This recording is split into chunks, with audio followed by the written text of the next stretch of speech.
Right. So, welcome, Braden. Looking forward to this conversation.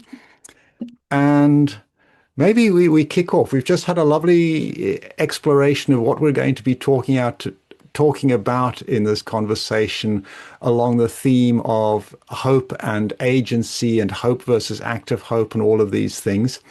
And we've been talking about what we can learn from cats. So maybe let's kick off with what can we learn from cats about the overall theme of hope and agency. That's um that's a big ask right at the beginning. Um, but I guess we could I guess just start with cats because cats are I've always loved cats since I was really young because I had cats growing up. And so like regardless of where I'm going and what I'm doing, like I've lived in many different parts of the world, it's like I have to have a cat with me, at least in some capacity, whether or not it's like living with me or like living near me, it's like I have to have that. Especially because it's such a good, you know, like essentially cats to me are like little serotonin generators, like making me calm and relaxed and happy and yeah. So my cat's name is Gaia. Um, I'm pretty sure she just uh left the room, but she'll come back many times and bug me for scratches and things. But do you have a cat as well? Like, is your Not, cat there? not at, not at the moment. I'm like you. I've lived mu much of my life with cats. I remember the very first cat we had from when I was a very young child, unfortunately was run over when I was probably about 6 or 7, something like that. And then we had an extended period of a few years without any cat until a stray cat adopted us and made Yes. our home his home, which was, you an interesting story because my dad didn't want that stray cat to be taking over our home and so would keep chasing him away. And I was having none of this, so I was surreptitiously putting out food for the cat on the roof of our house and built a little house for the cat as sort of something like a 10-year-old. So obviously the cat kept coming back because there was food and shelter. And till eventually my dad realized, okay, there's no chance. Graham has to have a cat. And we then adopted the stray cat. But he always remained, in many senses, a fiercely independent stray cat. Would very, very seldom come into the house until he was very old, would invariably be sleeping in the basement or outside in some kind of make-to shelter, and would maybe consent to being sort of stroked on your lap for maybe half an hour. And after about half an hour, he would start to get irritable and say, right, I want my freedom again, would leap off and head outside to go and do whatever he wanted to do in the garden. Yeah. No, when you have a cat choose you, that's like the ultimate form of love. Like, I think that's why, like, I don't have anything against dogs per se, but I prefer cats. And I Mm, think it's because with cats, it's like if a cat loves you, it's like it's a genuine compatibility and it's sort of like I'm not saying dog's love isn't genuine, but it's like you've earned the love of a cat and like you've earned their trust. Cats aren't naturally trusting. Like it's something that you build. And Gaia was also a stray cat who chose me when I was living in Doha. I had just moved there, and sadly, my cat that I was planning to bring to Doha with me had just passed away of cancer, and she was very young, and it was like really mm, tragic. So I was like feeling really depressed. And if you've ever been to the Middle East or know anything about like the animals that live there, there's a lot of stray cats. Um, and so like the Airbnb I was staying in, there were just cats everywhere, which was kind of nice, but it was like a bittersweet sort of thing. yes. But yeah, she one day just walked into I left my door open and she just walked in from the outside and I was happy to have a cat in the room, and she was just stayed for like 30 minutes. She sat on my bed, and yeah, we enjoyed each other's company, and then she left. And then every day she kept coming back for longer and longer and longer, and until she would only leave to go to the bathroom. And I was like, okay, it looks like we're together now. We're companions for life. And when I left that Airbnb, I was like, okay, you're gonna come with me, and we're gonna be best friends forever. And now Yes, she's still here. Now she came to the UK. She's lived in 3 countries now. So, yes, yeah. yes. No, I can very much relate to that. The at the moment I don't have a cat. We've decided that, well, we're in a smallish apartment and we'd rather not have a cat in the apartment on the top floor of the block of flats where there's not really much opportunity to go out. So we don't have a cat at the moment, but we did have a cat when we were living in London with my then girlfriend. And similar to your story, the cat adopted her as a little kitten when she was living in Singapore. And that cat that cat has lived in more countries than many people have. I think that cat moved with Jean to about 6 or 7 different countries, and his little kitty passport had a lot of stamps in it. Yeah. Yeah. Gaia is more well-traveled than a lot of humans. But she doesn't even know it. She has no concept of these things. She's just all experienced. The only thing she probably notices is just the temperature changes because she went from living in a desert, growing up in a desert, and then she really loved Spain. She loved the sun without it being too overwhelming. So she was having a great time. And then here she's not as much of a fan because, the weather is gray and cloudy and yeah, I live in Kent, so it's in the UK is always quite rainy and cloudy and not ideal, but she's okay. It's better than being a street cat in the desert where, you know, food isn't certain and you don't really get the shelter that you Yeah. need when you need it. Yes, exactly. No, I can relate to that. Good. So we wanted to talk about hope and agency and things like that. Maybe as a segue into it, what have you learned from your cats about hope and agency? Have I learned anything specifically from Gaia? About I guess I feel like cats don't need hope. Like, it's not really something that they need. I think that when cats need or want something, they just go about going to get it or do whatever it is that they want to do. And it's a very straightforward, and I feel like that's sort of how I perceive, like, I guess I can understand where the paralysis comes from when you're looking at like civilizational collapse and climate catastrophe and all these really big complex challenges all interrelated with each other.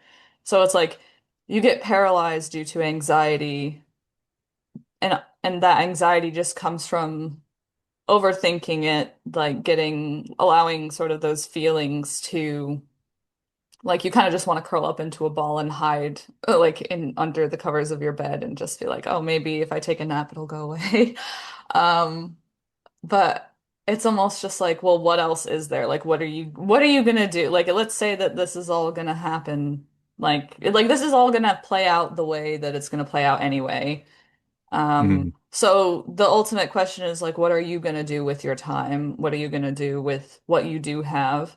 Um, and I guess for me, I always like to think like I'm just gonna try my best. And if the collective succeeds at averting catastrophe, then great, we did it. And I got to help contribute to it. But it's like if it fails, which it might, like I'm not necessarily saying it will or it won't, but like at least tried my best. I gave it what I had. And so I'm not going to have any like regrets. It's like, oh, I didn't. I could, if maybe if I would have, gone out there and done something, this wouldn't have happened kind of thing. Like I don't really, I try to make decisions so that like very deliberately and in a calculated way so that like at the end of the day I won't have any regrets even if it goes wrong because like at the time I made a solid decision to do this thing. So yeah, I feel like just going out there and doing things like using the time that you have to do what you can do. Um, and like it's hard not to think about it. I understand that like sometimes you just need to think about it. It can be healthy to talk it out and like emotionally process these things. But I guess what going back to cats and the way that Gaia behaves, it's just like she makes the most of her time. She just goes and does what she needs to do when she needs to do it. Obviously, a lot less higher stakes. It's more like eating, napping, cuddling, which I would love. But if you apply the same logic to literally anything else, you'll live a good life in the context of what you have or what is happening. Um, yeah. Yes, there's a lot of wisdom in what you're saying, Braden, and the thoughts that I want to build on, very much it's a case of we, let's do what we can. And the way I put it is, you know, to focus on serving what life is putting in front of me rather than on what I'm currently attached to in my thoughts. And the bit where I'd like to nuance a little bit what you're saying, you use the word overthinking. And in some senses, you're right in the overthinking, but I'm hesitant to use the word overthinking because the judgmental aspect that might lead people to underthink. And so for me, there's a nuancing in there of the difference between you, me, and your cat lies in our capacity to think.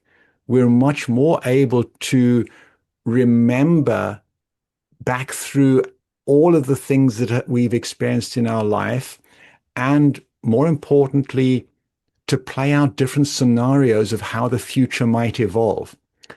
And it's precisely this capacity to really to think deeply, to play out all kinds of future scenarios that gives humanity one of our superpowers. Biologically, the human being is incompetent versus the best in class of all of the other animals at everything except thinking. yeah, Thinking is the one thing that we actually have a superpower in versus all of the other animals. At least the combination of thinking and language, which enables us to, on the one hand, play out lots of future scenarios, and with language, then able to communicate what we've been thinking effectively. But like all strengths come with a shadow side, which is not necessarily a weakness. It's just a shadow side in a certain context. Oh, hello, Gaia. Right So, on cue. She was yes, summoned. exactly. Right on cue. We now have a cat in the video, which means this will be compelling for at least half of the internet. I love that. Guy will So, love it too. so if we play with that thinking is one of our key superpowers, along with language and the capacity to exchange complex thinking and do together things that are much bigger and more complex than any one person could do alone. For me, it's less about overthinking.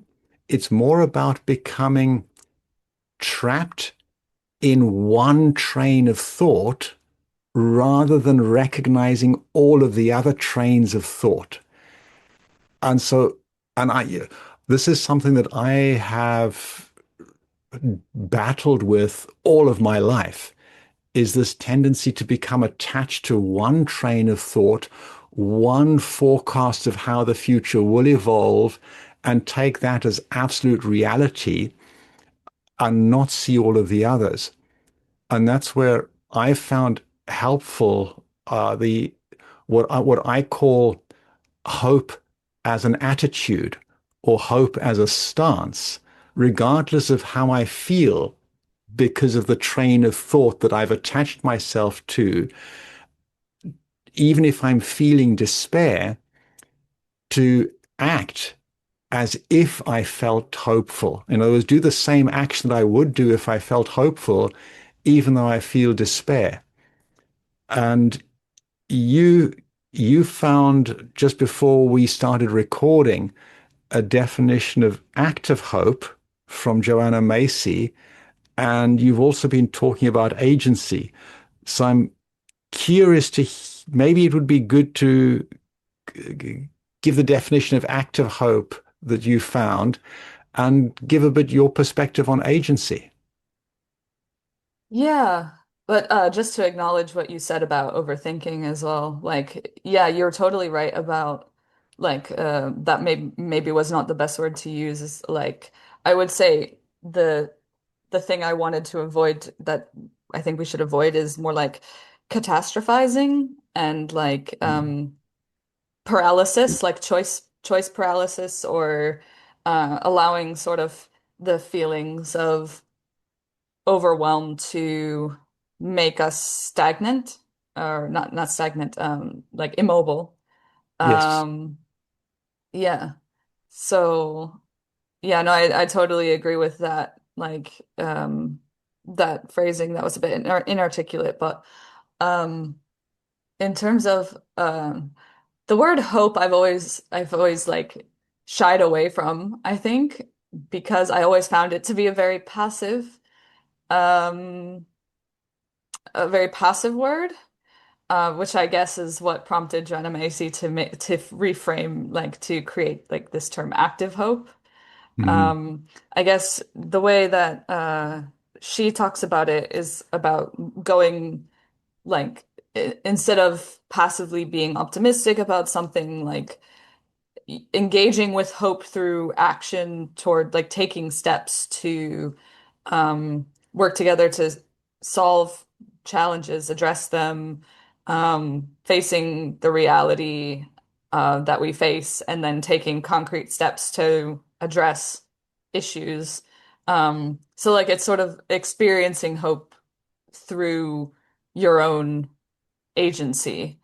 Um, and I guess I always like instead of using the that term hope, I always thought of our like in the context of, the polycrisis, metacrisis, however you frame it. Um, I always thought of agency, individual and collective agency, and being able to recognize that agency, and understand the true nature of it. As sort of the key to actually making progress on it. Um, I feel like humans tend to define like success as control over the environment, like very much like domination, control. Um, but that's not what I mean when I say agency. Like, I find that like we to acknowledge the agency you actually have is to acknowledge the interdependency that you have with your environment and all other beings and all other people. Um, so like yes, you are, you know, an agent like in the world, like you can take actions for things. But all of that is only possible because everything else exists around you.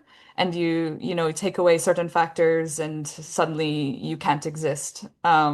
And you can't function, you can't and that's like the whole nature of the crisis we're facing anyway. So like seeing yourself clearly and seeing the collective agency is the same thing applies. seeing that clearly, and then being able to take more informed action, not thinking, oh, control, dominate. Um, we have to completely control the situation. That's not possible, nor is it something we should desire, because it will affect us, profoundly affect us, like our health, our ability to thrive and survive, because we can only, in this entangled web of life, we can only survive and thrive if everything else is doing the same. Um, so yeah, that's a very long-winded definition, I suppose, but like, uh, I guess separating control from agency, understanding like control is very much human takes control of environment and even other people, like humans taking control of other people, environment, saying like, I am the sole organizing source of everything that happens. That's just like it's delusional. And the fact that we try to operate in this way is what's making us sick and everything else sick in the first place. So our agency is very much entangled. Um, yeah, to use a word that Indy Johar uses all the time, I find it very useful. Um, yeah. Yes. Very much agree with what you're saying there, Braden. And for me as well, hope is something where yeah, feeling hope is something that for probably everybody is one of our sources of energy.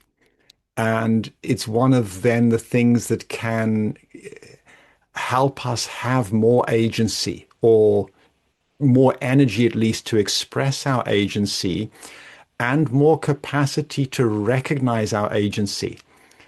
And so for me, whether you call it active hope or whether you call it a stance or an attitude of hope, I think we're both pointing at the same thing with those two different words.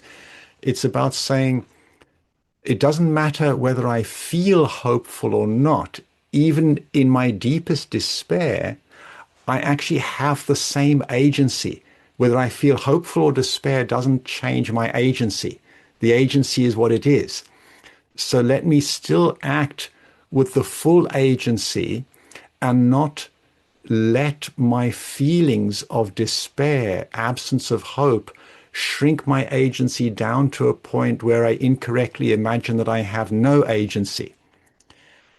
And the other thing I want to pick up on is bring back in the thinking theme. One of the things that we were talking about, I would summarize as it's not only that we have a polycrisis, we also have a crisis of thought because so much of the thinking at the moment is still, as you were pointing at, thinking in the context of the solution to everything is increasing our level of control, increasing our level of ownership, all of these things, and confusing agency in general with controlling things, which is not actually agency. And if we talk about a cat again, if we bring cats back into the picture, where's Gaia? She's actually like right in front of me looking out the window. So she's here. She's just not in the frame. Right. Okay. So she's expressing her full agency by doing what cats do, which is look out of the window. Um, and the thing about, let's say, agency in this context is, as you were saying, it's agency in in an interaction, a mutual interdependence and interdependence with everything else that is alive. Everything that is alive has agency. That's one of the key differences between what's alive and what does not have life. What's alive has agency.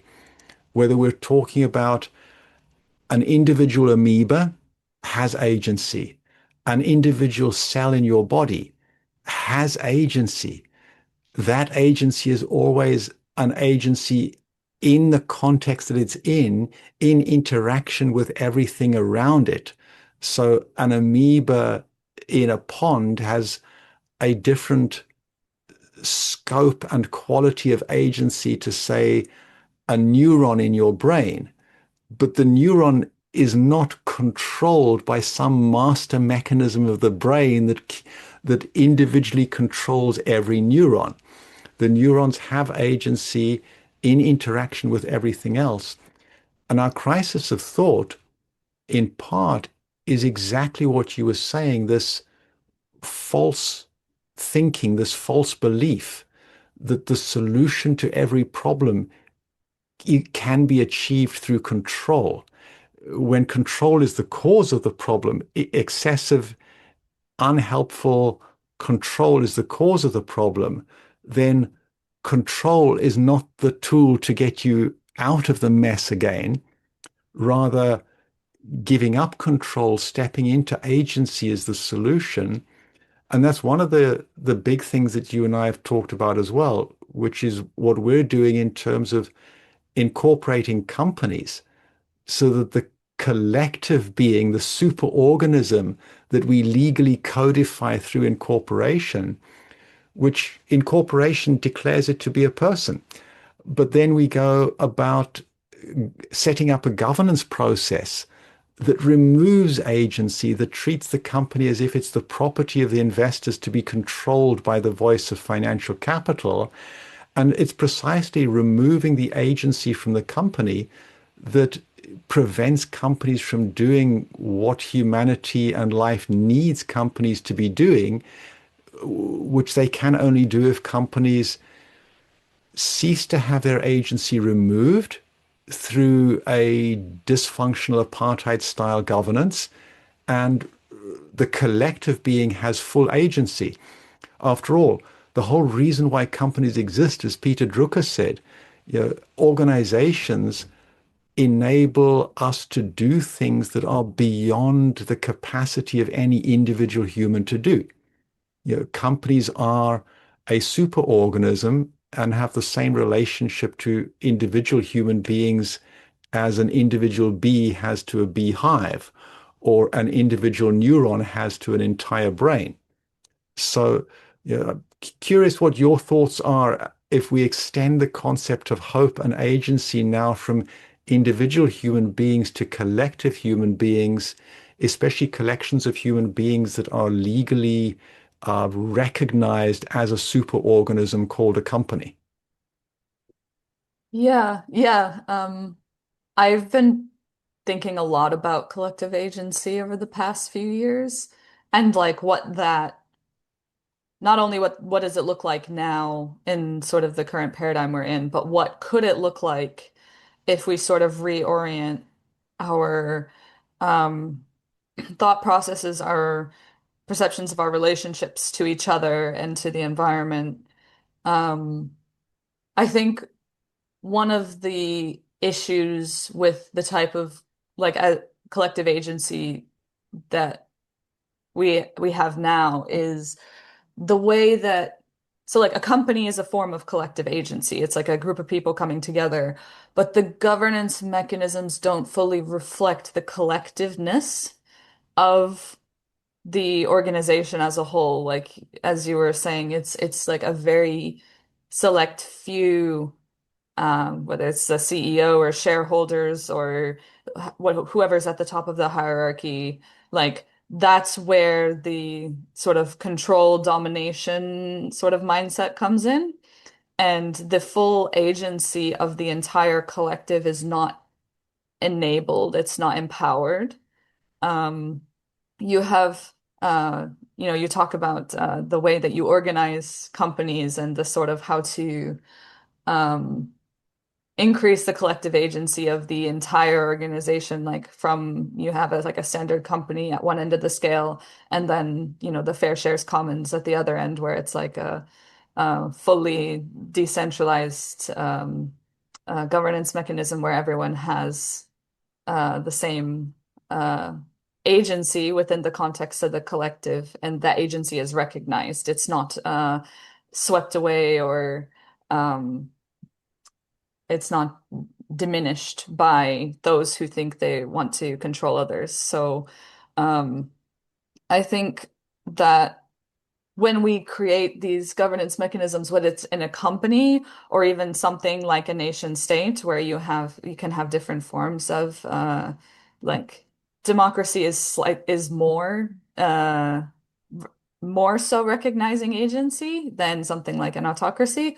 But in its current form, like the agency is very much reduced to choosing a representative as opposed to, especially with the tools we have now, being able to maximize the agency of the individual in the context of the collective. Like, how do we collectively make decisions, and how does the experience of each individual and each sub collective within the broader collective, how do all of them voice and influence and operate as part of the whole? So the more versatile these collectives can be, the more effective they will end up being in being like navigating the crises that we have, but also just like building flourishing societies. So yeah, that's I think in whether it's individual or collective agency as well, there's this um tendency to equate like it sounds very, people will say, "Oh, that sounds like that sounds really nice, but that's unrealistic, or it's utopian or whatever or idealistic." And my frustration with that is people tend to equate realism with cynicism or realism with Mm. pessimism. When realism is definitionally about what is reality, what is the genuine context we're living in. And I feel like as of right now, we tend to diminish the entanglements, diminish the agency in a way that's not realistic. And if you really want to be realistic, embracing realism, you can't just dismiss that agency. You can't dismiss our interconnectedness and our ability to make something of that, because it is very much possible. We see other animals doing it. We do it all the time in different ways. It's just that we choose to do it in certain ways and not in others. So it's about Mm. our willingness to step into that. And to me, that's genuine realism is taking using our individual and collective agency to the fullest extent is realistic because it's in our capacity. Yes, I'm very much on the same page as you in terms of, you know, it's only realistic if it actually works in the real world. And it's not realistic to do something that is not actually going to work because it's living in a fantasy universe. It's living in a paradigm that requires the world to be different to what it is. And I've one of the responses that I've developed to people who've said things in the space of, oh, you should be much more realistic, Graham. The fair shares commons is too complicated, for example, is I'll say, well, it's and one of the things that's often said to me is, Graham, are you letting the perfect get in the way of the good? And my response to that has been to say, no, I'm refusing to let the less bad get in the way of the minimum viable prototype or the minimum viable just good enough. And this is the thing. So much of what we're seeing out there is actually the best we can do to make the current paradigm less bad or least bad. But least bad is still negative. Less degenerative in the economy is still degenerative. It's still reducing the capacity of the planet to carry life. What we need is something that is regenerative, that increases the carrying capacity of the planet. Um, and to your point, coming back to collective agency, yeah, we know how to do collective agency well at small scales. And with the emergence of various kinds of technology on the internet, especially now with AI, we have the capacity now, the technology we need to do the same kind of governance processes that historically only worked in small communities of maybe 20 up to 200, we can now quite happily do that with 8 billion people. We just need to recognize that. And it comes back to, yeah, within a company, for example, the problem is that we've de-agentified the company by bringing in an apartheid style system of governance. And I remember very clearly about 15 years ago when I had the realization that the basis of apartheid is how you decide who has governance rights or not. And the basis of apartheid was skin color. And if you had a white skin, you got the right to vote. You had a proportional control of the country and a proportional control of the wealth distribution. And it struck me, well, in a company, money is the basis for the right to engage in governance. So if you invest money and in proportion to the amount of money you invested in most cases, you get voting rights, control of the company, control of the wealth distribution. And what that does in apartheid in South Africa is it takes away the agency that people naturally have as human beings living in a community and in a company. It takes away the agency that members of staff, customers, suppliers, the community the company's operating in, the voice of future generations, the voice of nature, all of the other people are taken away through a kind of brute force separation or removal of agency. And at the heart of the Fair Shares Commons, the company as a whole, as a collective being, has agency precisely because all of the different constituents or stakeholders or citizens, including nature and future generations and the conscience of the company, have agency with the expectation that they exercise their agency in the context of their relationship with the company, not, in other words, not only in their own self-interest, but also in loco parentis, speaking on behalf of the company as a whole. And once you're doing that, once you have a governance mechanism, the structures and the governance interactions, then you have the chance of the company really being able to harness the collective intelligence of everybody, harness the collective meaning making of everybody as a collective, in other words, the company culture, and express that in terms of wise action coming from wise agency.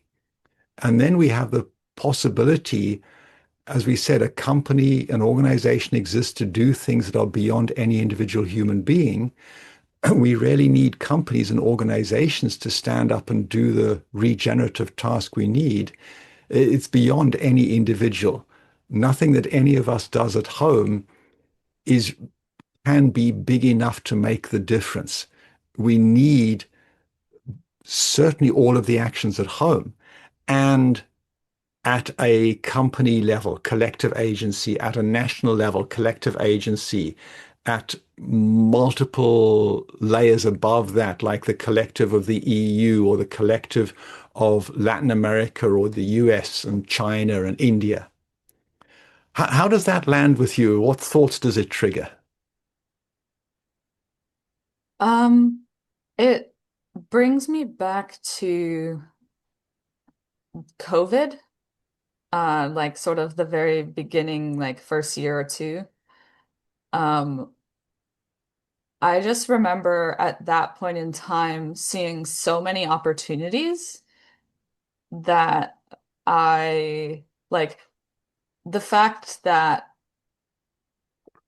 um when we all had to shut down, when we decided to uh work from home and not follow our same business as usual patterns in order to address the pandemic, um we sort of introduced a new cultural shift of sort of being more comfortable in decentralized working environments, more comfortable interacting online.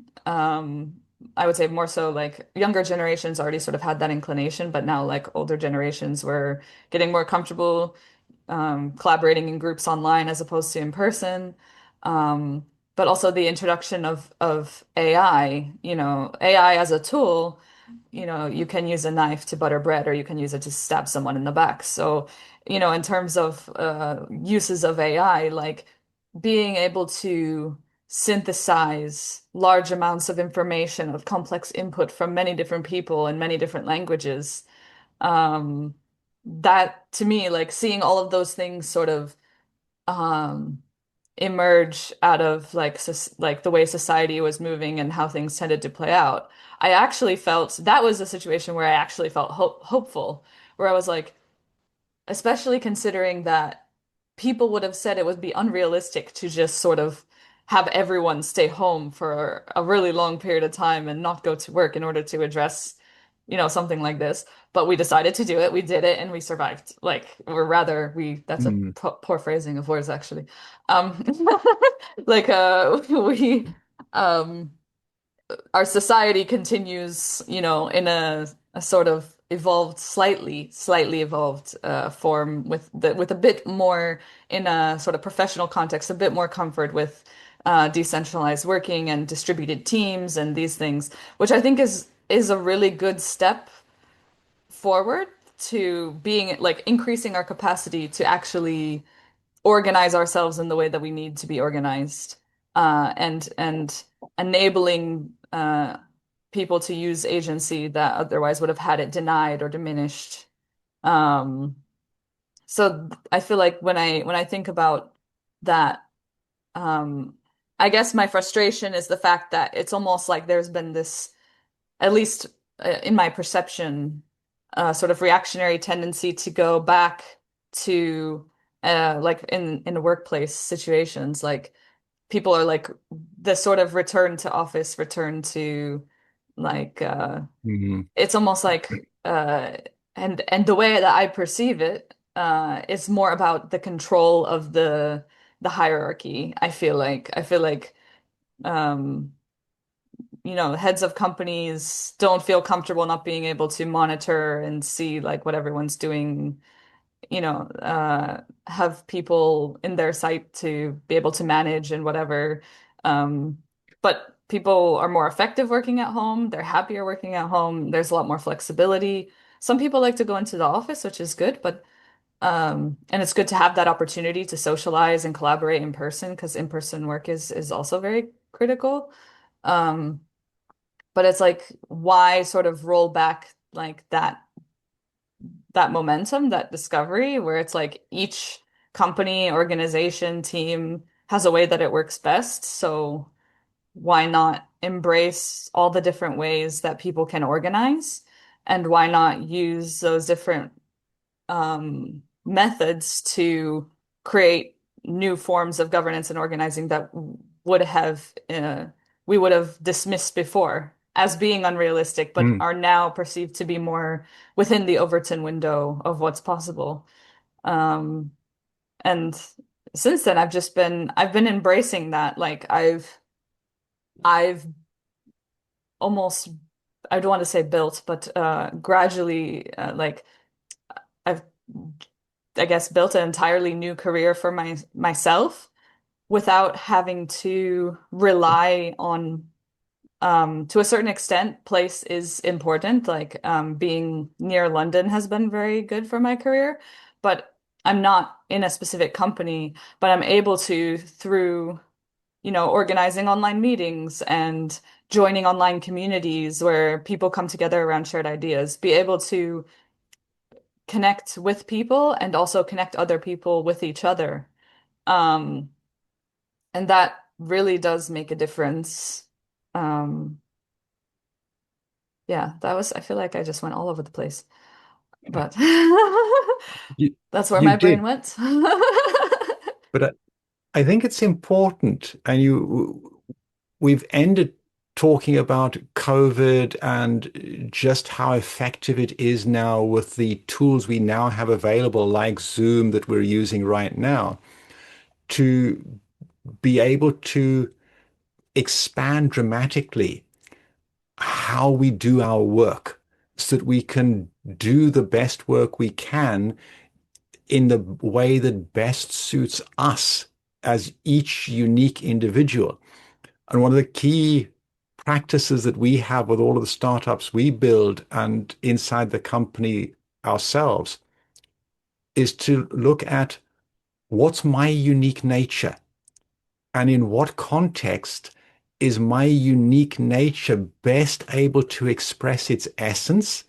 And because I can best express my essence in that context, I can be my best self and do my best work.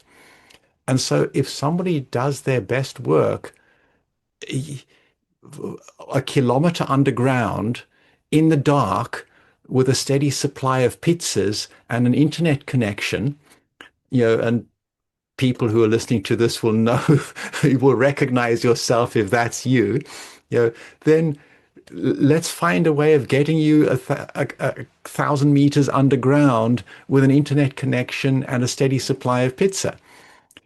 On the other hand, if you're somebody who does their best work by being in a cafe with an internet connection, then let's figure out a way of getting you in there and do your work there.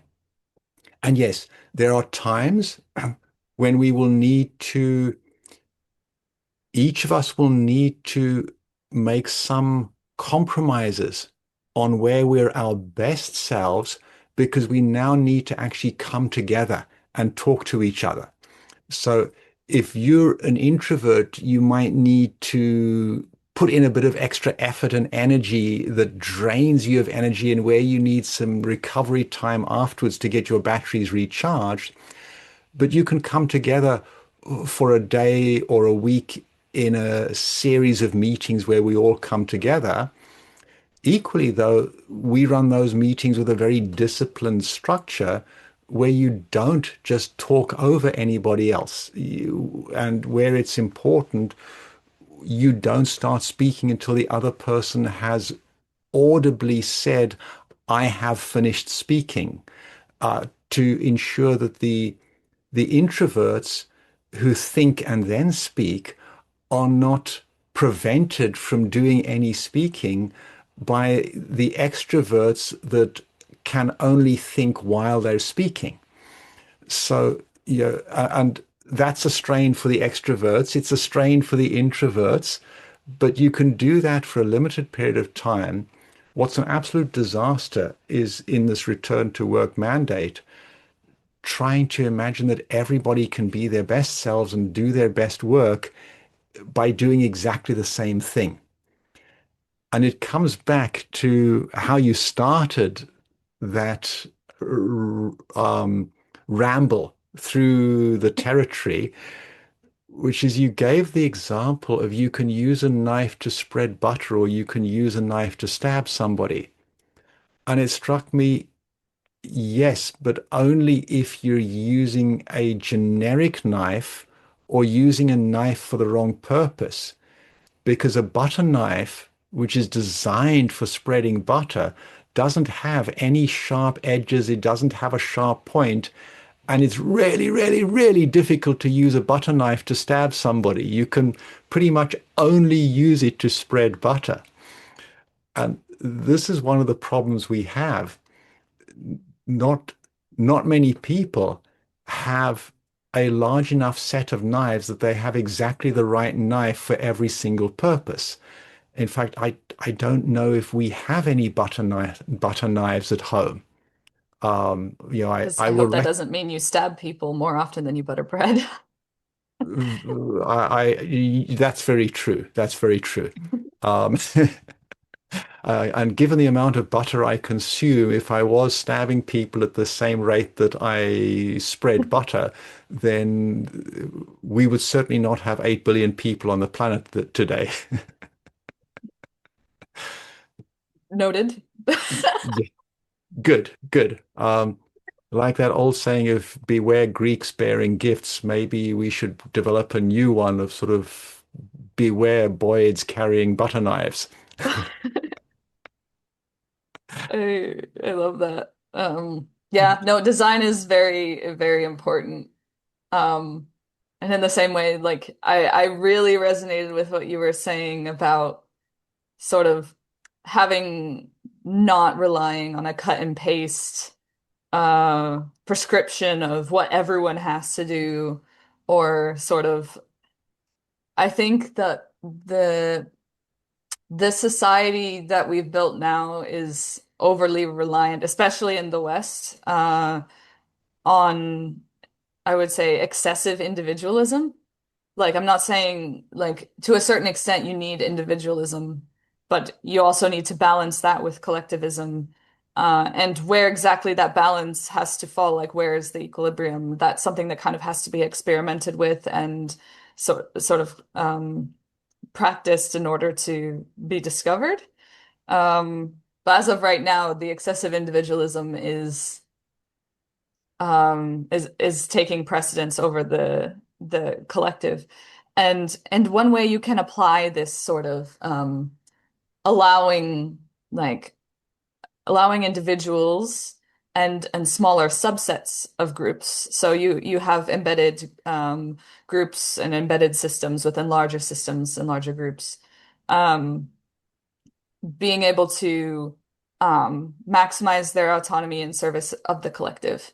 So, Hmm. like, the way that I perceive myself, and this is just my unique circumstance, I suppose, or like how I navigate things, is like I really wanted to figure out how do I best operate? What is my role with it? Like, how do I work best? But then it's sort of like, okay, then once I've discerned that, what systems am I situated within? Like like if I were to move to like the next highest system, which would be more like your local community, right? Um, what is the agency of this community and how can my agency best serve the collective agency of that community? And then if you go to the next system up, like a bioregion, and so are sort of then relating both yourself as an individual, but also the collective agency of the groups that you're a part of, to the bigger, like the larger scale systems, all the way up to the planetary, because we are all, individually and collectively part of the planetary community. So it's like looking at the contextual and unique nature of the individual, all the various overlapping and entangled collectives, like what's embedded in what. And obviously you get more and more complex, but it's like um, being able to hone the uniqueness of each of those, because the individual is a system, and that is a unique expression of everything else. Each individual is a unique expression of the planet, the life system. So it's just multiple systems within each other, and then how to harmonize and create symbiosis to allow for mutual flourishing between all of those systems. And that includes the individual, it includes the collective. So there is no genuine dichotomy. There's only a sort of balance and like equilibrium or symbiotic state that can be achieved through this sort of collective and individual sense making into, who am I? Where do I thrive? What do I value? What do I love? And the same applies to collectives. And I have finished speaking. Well done. Thank you. No, I really enjoyed listening to what you were saying there. And you're right, it very much is about how can we each individually be our best selves and our as express our agency to the fullest extent possible in interaction with everything and everyone we're directly interacting with, and that in the context of ever greater scales of the ecosystems. And I'm curious, and maybe this is moving into wrapping up our conversation, but I'm curious. We began talking about hope, hope as something that is active hope or a stance rather than just an emotion that you're subject to, as and agency as two complementary aspects. And so I'm curious whether you have any practices that you find helpful to you in times where you're feeling despair, feeling depressed, feeling down, to continue to express your agency to the greatest extent that you have agency, despite how you might be feeling at the time. The first thing I thought of was I take a nap. Like You're a cat. You're definitely a cat. I am a cat at heart. I really am. That's how I express my agency. But I guess I've always had, I don't know, you may call it stubborn, but I've always had this mentality, like since I was very young. I don't remember. It wasn't something I've learned. It's just something that I've always, I guess, I must have learned it somewhere, but I don't remember when.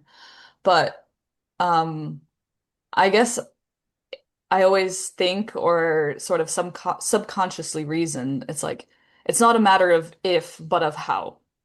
So it's like Mm, mm, this is especially if something sort of has to be achieved, and you know that it's within realistic possibility, which it is. It's not a matter of, okay, if we do or if I do, it's okay, well, how? And if you reach a dead end, it's like, okay, like, then what's next? It's like, because what else genuinely is there? Like, I guess the thing that sort of confuses me about people who are not me, not everyone, but a lot of people who feel that um, sort of dismissiveness and despair is sort of that like, but you still have your time. Everyone, for me, time is the most valuable mm, thing, like the time being alive, right? You have this time and you can, with your agency, do as you please with it. Like you have that ability. So even if you fail miserably at trying, you still have the ability to try. Um, and I know some people maybe would prefer to just have the fun that they think that they can have before everything blows up.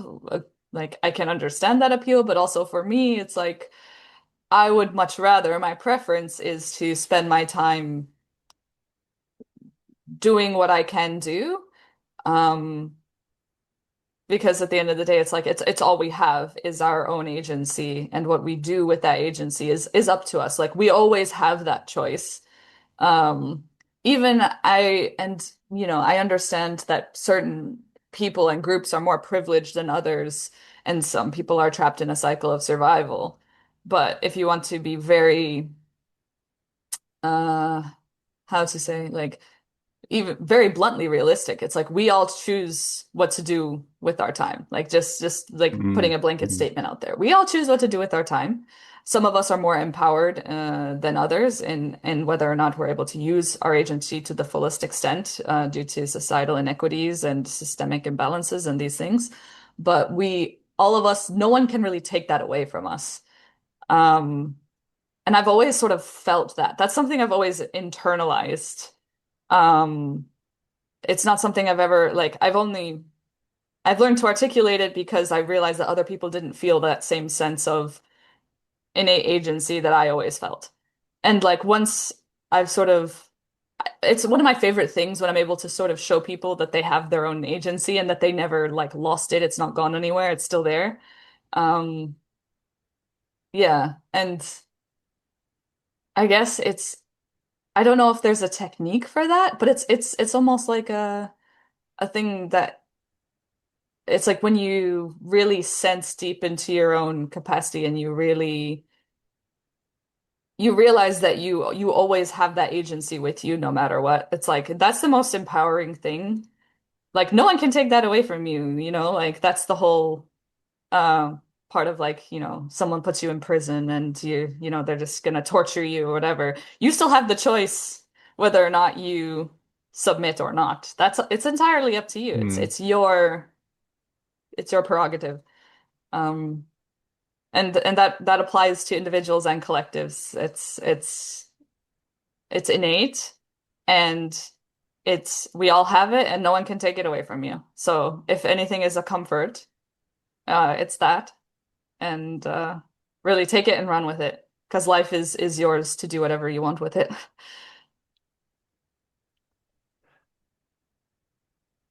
So I like what you're saying. I resonate with it. And I like very much where you started, where you said, um, you call it stubbornness. And it's not about if, it's about how. And I think on my side as well, um, I would probably also call it stubbornness on my side. Um, it's also curiosity. There's a part of me that is really curious about where can I go? What might happen if I do this, if I do that? I'm the kind of person that would poke my finger into things to see what would happen if I poked my finger into that. There are times where I've hurt myself because I've been curious to see what will happen if I try this. But at the same time, it's behind everything that I'm most proud of, where I think I've delivered something worth having. And I remember a former colleague of mine, when he left the company, coming up to me and saying, Graham, the one thing that I really appreciated about how you and I have worked together, every time I came to you with a problem, even if it was something that was threatening the success of the project completely, you would invariably listen to what I was saying, go, hmm, and then think for a bit, and then come back with a way that we could save the project. You know, and that's very much to your, it's not if, it's how. And I'm always saying, well, how can we accomplish this? What needs to be true to accomplish what we're trying to do? And so on my side, one of the things I do is I ask myself the question of what needs to be true for this to work? And that way of phrasing the question gives me much more space to explore what what kind of how will work with reality the way it is. Or alternately, if I come up with, oh, what needs to be true for this to work is that the laws of physics need to be different, then I know that we can't do it. Because there's no way that we're going to change the laws of physics. However, there are still ways that we can do things within the laws of physics. And so one of the other questions that I ask myself is, to what extent is how we're trying to do it an Icarus approach rather than an Airbus approach? Are we trying to fly by sticking feathers to our arms with wax? And that's not going to work because of the biology of the human being. Whereas if we develop capacities for aeronautical engineering and develop the rigor and robustness of an Airbus um, design studio and factory and so on, then we can fly and we can end up flying a lot better than birds by working within the laws of physics using a completely different how. Another thing that I find useful is a series of three questions.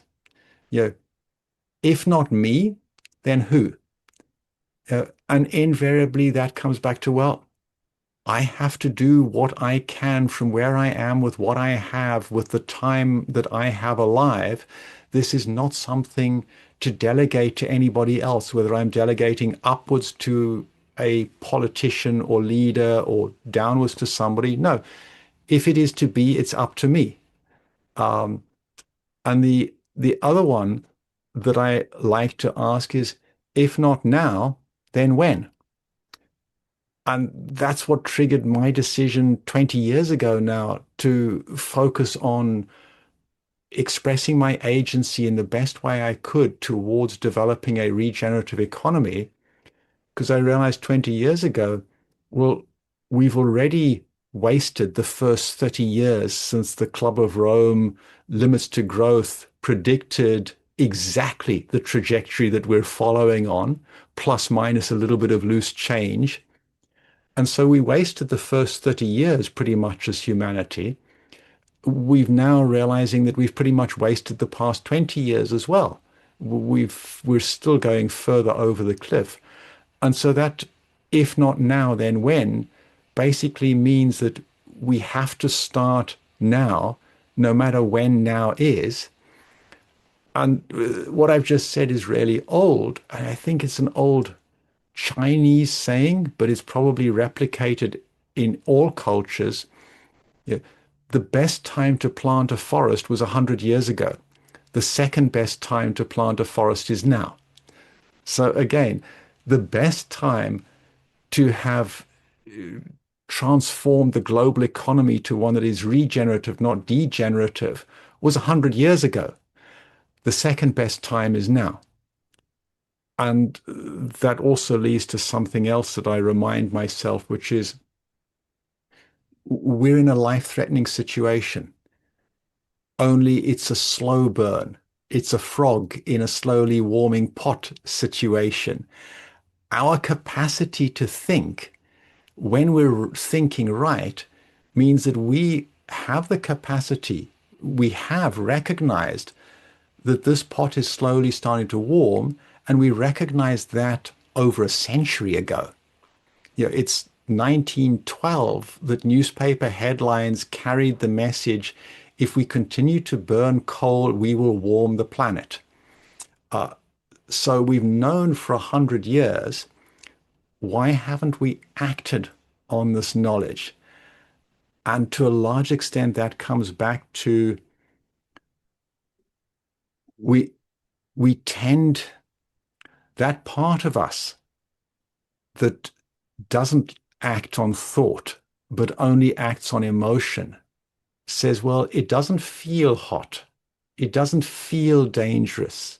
So I'm going to ignore the warnings of my thinking and just act on my feeling. And so, helpful as it is that we have intuition and feelings and all of this, sometimes we need to act on our thinking, even though the feeling isn't there, because we're a frog in a pot of water slowly warming up. And we need to act when the hockey stick of increasing temperature is still pretty flat, not the point where it tips up steeply and goes into irreversible overload. Um, and that's the bit, and I'll close on this bit. Um, we're now in a situation where it's all or nothing. Either we invest all of the time that humanity has and all of the wealth that we all have collectively in creating an economy that all of life can thrive in, or life will continue to thrive, but a very different life to the one we have now on the planet. And it will be one almost certainly without human beings. So that's really the choice we have.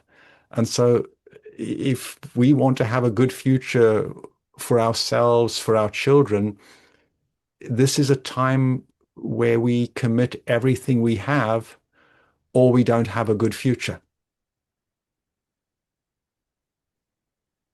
Yeah, that sums it up pretty accurately. I when you were talking about, frogs sitting in a pot of boiling water and sort of knowing this information for as long as we have, um, and still only really getting worse. It really hasn't improved like Mm. to the extent that it should have. Um, a lot of that, like you said, it's not just about like, oh, it feels fine. Like part of it is, yes, that's part of it, but it's also there's this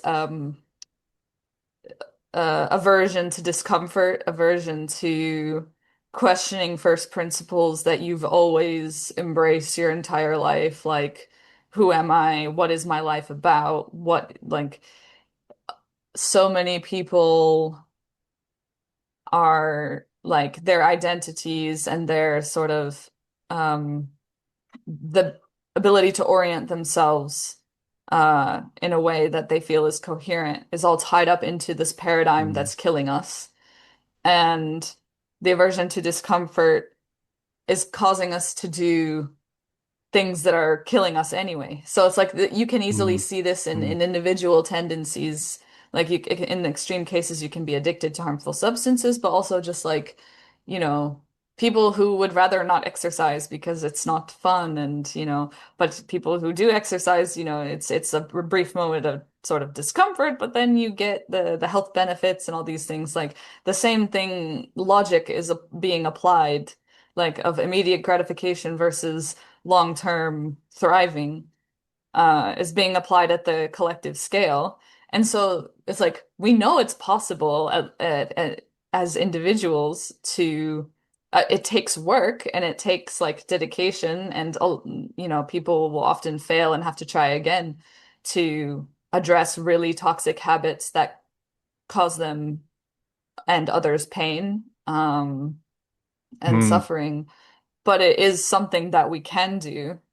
And even in our case, like one of the things we've bonded over is the way that the current system that we're in, d is fundamentally disincentivizing us from taking those steps to exert our agency in service of a regenerative future. So when we decide to dedicate all of our time and effort um, building the sort of relational infrastructure between the different systems that are needed to cohere, or creating new governance mechanisms and business philosophies and experimenting with these things, like things that have to be done in order for us to move forward. We are not rewarded in the immediate sense, often and depending on our amount of privilege and the social safety net we have, often to our detriment. Like there are people that we both know in the field who are just Mm. struggling to pay their bills or can't pay their bills. Or like and people who have children to take care of, they're not like they perceive like, well, if I want to have money to feed my kids, I can't do this work even though I know this work needs to be done. And those structural incentives, like it's I don't want to frame it as like, oh, it's a noble sacrifice. It's not even that. It's the work needs to be done. Someone has to do it. And if not me, then who? And if not now, then when? You see, phrase it quite accurately. So me and you, have the ability to exert our agency to do it. We're more uh privileged than most in terms of circumstance. Like we have the ability to do those things without substantially affecting the lives of dependents or others. So um we do it and hopefully in the long run we'll be able to reap the benefit of our effort now. But if not, at least we can say that we tried our best and that we used our agency to its fullest. So Mm. um yeah, circling back, it's like, what are we going to do with that agency? What do each of us have? Like, especially the people who have a lot, who have, yes, we are privileged, but there are people who have millions, billions of dollars, lots of assets and wealth accumulated. Um, and they have the agency, like their agency is just as valid as ours. Like, they have the Mm. ability to do so much with that and have more influence. And it sucks to know that a lot of uh other people taking certain actions that's not within our remit. But what else is there? We have our own agency. What else do we have? Um and if anything, that's the thing that makes me most hopeful, like actively hopeful. Mm. Um because if I can do it, then other people can do it. It's totally possible. We've seen it happen. We've seen people do it. Um, so it's just a matter of how it unfolds. Yes, exactly. Very much agree with you on that. Um, and the one thing I'll pick up on, which is the question of self-identity. Who am I? And so part of the power of my question of what needs to be true for this to be possible or for this to happen. Sometimes when I ask myself that question, the answer that comes back is I need to change my concept of who I am. I need to cease to think of myself in this way. Perhaps I need to cease to think of myself as somebody who only really has validity and existence if other people accept me as part of their community. And I need to think of myself as somebody who has validity and existence precisely because nobody else accepts me as part of their community. Yeah, and that is a big request for a lot of people, going off completely on your own and not being part of a community anymore is, well, rightly so. People don't easily make that change of identity because for most of human history, if you were on your own, you were probably dead. So, this is one of the biggest things. And it comes back to the polycrisis is a polycrisis of thinking and identity. And one of the things that needs to be true for us to really deal with the polycrisis is that we develop the capacity to change how we're thinking and to change our identity. Because if we continue trying to solve the problem with the same thinking that created it, we're not going to solve it. Um, so yeah, maybe a couple of last thoughts from you, and then we wrap up. Yeah, sure. Um, you talked about, like you just mentioned, changing identity and, having to, people who end up going against the grain, going on their own. I used to think that that's what was necessary, but through exploration, like the fact that me and you are here having this conversation means that we are of the same, we share the same paradigm, like paradigmatic perception of our reality. We're able to identify with each other and our roles in that reality. Um, and through like since I left my more traditional job and sort of dedicated myself to this type of work, I've come across so many people around the world, in my community, who like who are either already of the same mindset, so there is community being built and solidarity being created through that, or I notice a lot of people um fall into this bucket of, oh, I don't know what the alternatives are. I didn't even know that there could be alternatives. And when the alternatives are sort of present themselves or they're made aware of them, they're all over it. They're like, I didn't even know this was possible. We can do this. And it's very I feel like that solidarity and that community building, um, and community building doesn't just have to be like it is in place and it's important to build community in place, but it's also important to build community across silos, across the world. Like we are Mhm. all part of the same planetary community. So just us connecting with each other in those ways, that enhances our agency, that enhances our ability to cooperate and work together and also solidify our identity, the new identities that we need to create, individual and collective identities, relational identities instead of what am I alone? Because you can't just be yourself alone. You are always in relation to everything else.